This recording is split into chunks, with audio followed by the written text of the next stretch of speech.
नमस्कार नमस्कार नमस्कार दोस्तों, मैं Niklesh Jain Hindi chess space India channel पर आप सभी का हार्दिक अभिनंदन करता हूं। दोस्तों यहां पर मुकाबला शुरू होने वाला है भारत की कोनेरू हम्पी और अब तक बेहद शानदार में फॉर्म में चल रही है और टूर्नामेंट में लीड कर रही पोलिना सोवालोवा के बीच, जो कि रूस की खिलाड़ी हैं, पूर्व विश्व जूनियर चैंपियन रह चुकी हैं। अगर हम्पी ये मुकाबला जीतती हैं तो फिर उनके पदक हासिल करने की संभावनाएं जो है वो जीवित हो जाएंगी। और महत्वपूर्ण ये है कि बहुत 2-0 से शुरुआत हुई थी हम्पी की, इससे पहले गुनीना वैलेंटिना को हरा चुकी हैं, तो पहली बार इस टूर्नामेंट में इस स्थिति में लग रही हैं कि ये जीत सकती हैं हम्पी जी क्या कोई पदक। और यहाँ पर मुकाबला जो है वो शुरू होने वाला है पोलिना सोवालोवा, जो कि अनबीटेबल लग रही है अभी तक। यहाँ पर मुकाबला शुरुआत होती हुई हम्पी जी ने D4 खेल के शुरुआत करी है, पोलिना सोवालोवा ने नाइट F6 खेला है, C4 यहाँ पर होता हुआ, E6, नाइट F3, यहाँ पर D5, E3, काफ़ी तेज़ी से चालें होती हुई यहाँ पर।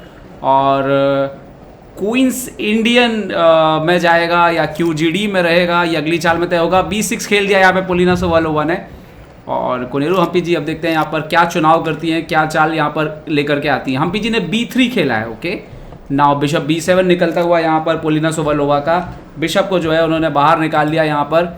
और अब हम्पी जी के ऊपर देखते हैं कि किस तरह से नाइट C3 जाएंगी, BD3 जाएंगी, या फिर बिशप B2 भी इस तरह के जो है वो नॉर्मल लाइंस में आता है। देखते हैं हम्पी जी जो है यहाँ पर क्या चुनाव करती हैं। वर्ल्ड ब्लिट्ज चेस चैंपियनशिप में इससे पहले कभी भी कोनेरू हम्पी जी ने कोई पदक नहीं लिया है। एक बार वर्ल्ड रैपिड चैंपियन रही हैं, तो एक बार वर्ल्ड रैपिड में उन्होंने ब्रोंज मेडल हासिल किया है, लेकिन ब्लिट्ज में कभी भी उन्होंने पदक हासिल नहीं किया है। नाइट C3 यहाँ पर खेलते हुए कोनेरू हम्पी। ना यहाँ पर देखते हैं पोलिना सोवालोवा जो है किस तरह से शुरुआत कर सकती हैं। एक आपका ऑप्शन हो सकता है बिशप E7, नाइट BD7। यहाँ पर नाइट BD7 खेला है पोलिना ने, ओके। हम्पी जी ने बिशप B2 खेला है, बिशप D6 लगातार। अब मोहरे जो है वो ज़्यादा तेज़ी से गेम में आते हैं। मोस्ट प्रॉब्ली बिशप D3 जो है वो नेचुरल मूव है हम्पी जी की तरफ से, बिशप D3 यहाँ पर आता हुआ। और यहाँ पर A6 किया है, ओके। ना हम्पी जी ने इमीडिएटली जो है वो कैसल किया है। और अगर पोलिना यहाँ पे कैसल करती है, कैसल कर रही है, तो इसके साथ ही दोनों का डेवलपमेंट जो है वो पूरी तरह से जो है कंप्लीट हो गया है। यहाँ पर डेवलपमेंट पूरी तरह से कंप्लीट हो चुका है दोनों प्लेयर का। और अब आपको रुक की एक्टिविटी मोस्टली देखने मिल सकती है, क्वीन D2 वगैरह, रुक C1 वगैरह, आगे रुक C8, तो इस तरह की चालें आपको नजर आ सकती हैं। हम्पी जी रुक के C1 लेकर के आती है, रुक C1 यहाँ पर खेल दिया उन्होंने। और अब पोलिना की चाल है, यहाँ पर पोलिना ने खेल दिया है queen E7, okay. And now Koneru Humpy ji अब देखना है कि यहाँ से गेम किस दिशा में जो है वो लेकर के जाती हैं यहाँ पर।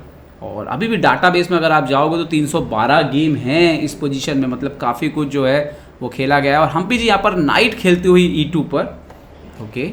और अब शायद तक C फाइल में जो है हम्पी जी जो है यहाँ पर कुछ एक्टिविटी करना चाहती हैं, ऐसा साफ नज़र आ रहा है। तो क्या वो कभी हो सकता है CD5 या C5 जैसे कुछ मूव्स का प्लान कर रहे हो? फिलहाल C5 तो नहीं आ रहा है, बट CD5 के चांसेस जरूर है। यहाँ पर पोलिना ने एक्सचेंज किया है D/C4, ओके। तो अभी भी डाटाबेस में 11 गेम हैं जो इससे पहले जो है वो खेले गए हैं इस लाइन पे। तो सबसे ज़्यादा खेला गया BC4, पॉन इंटू C4 सबसे ज़्यादा खेला गया, लेकिन हम्पी जी ने यहाँ बिशप इंटू C4 खेला है यहाँ पर।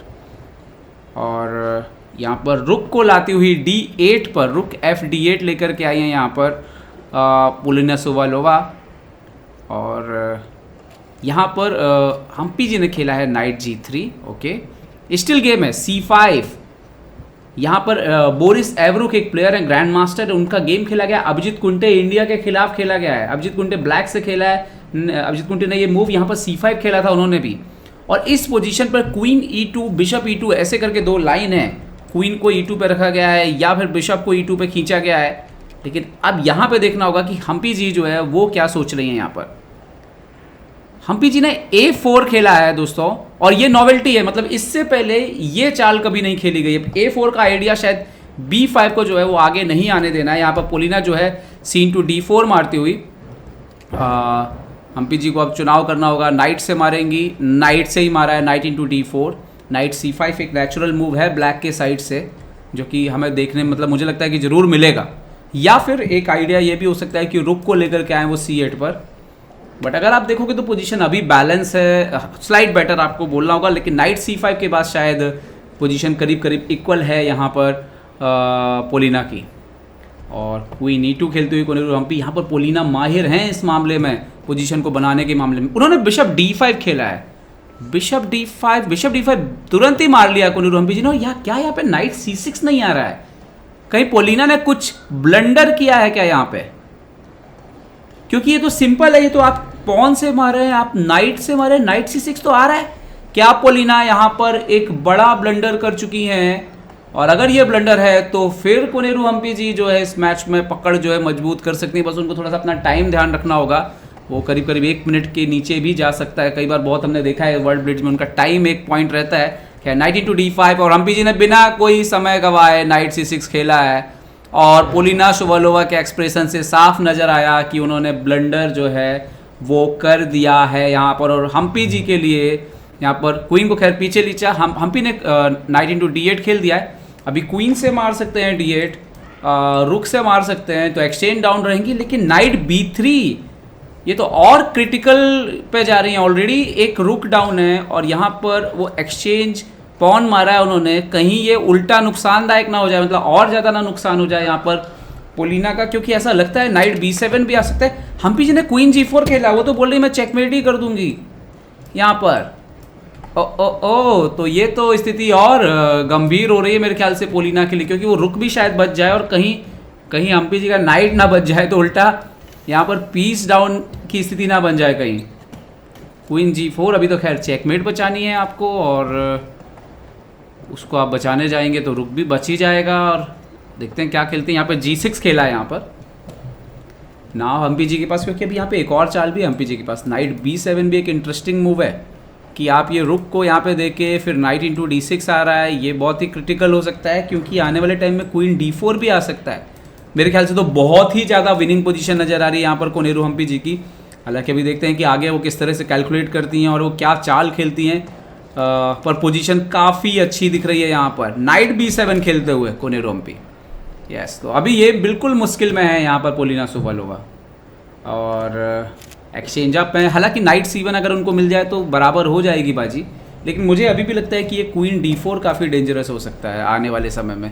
भले ये एक्सचेंज जो है वो यहाँ पे चला जाए, बट वो नाइट भी तो आपको मारना ही होगा। यहाँ पर बिशप इंटू G3 मारा है, हम्पी जी ने पॉन इंटू G3 मारा है, उन्होंने नाइट इंटू C1 मारा है, यहाँ पे हम्पी जी रुक इंटू C1 मारते हुए। और क्या ये नाइट क्या ट्रैप है? अगर इस पर अटैक किया जाए तो लगता तो है शायद ट्रैप है ये नाइट। तो यहाँ पर क्वीन D7 खेला है, तो नाइट अगर वापस मिलेगा तो क्या पोलिना की वापसी होगी, पर मुझे लगता है नहीं, ये diagonal decide. Queen D4 checkmate लगी है अभी तो। हाँ, लेकिन ये चेकमेट के साथ क्या E4 भी आ रहा है, तो पीस भी गया यहाँ पे पोलिना का, फिर तो पीस वापस नहीं मिल पाएगा। और निश्चित तौर पर यहाँ पर F6 खेला है और हम्पी जी ने E4 खेल दिया है, ये तो मोहरा गया फिर से। तो क्वीन इंटू B7 पॉन, ये तो क्लियर पीस डाउन हो चुके हैं यहाँ पर पोलिना शुवालोवा।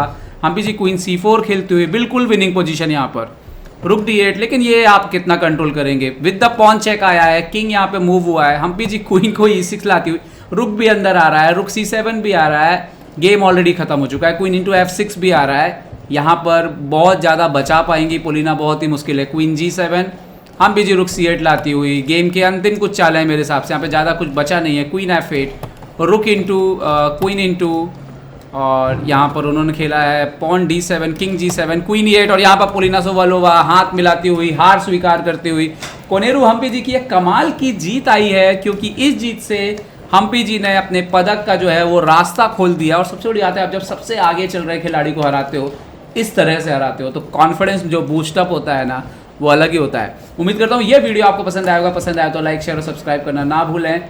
देखते रहिए चेस बेस इंडिया और सपोर्ट करते रहिए भारतीय शतरंज को। नमस्कार, जय हिंद।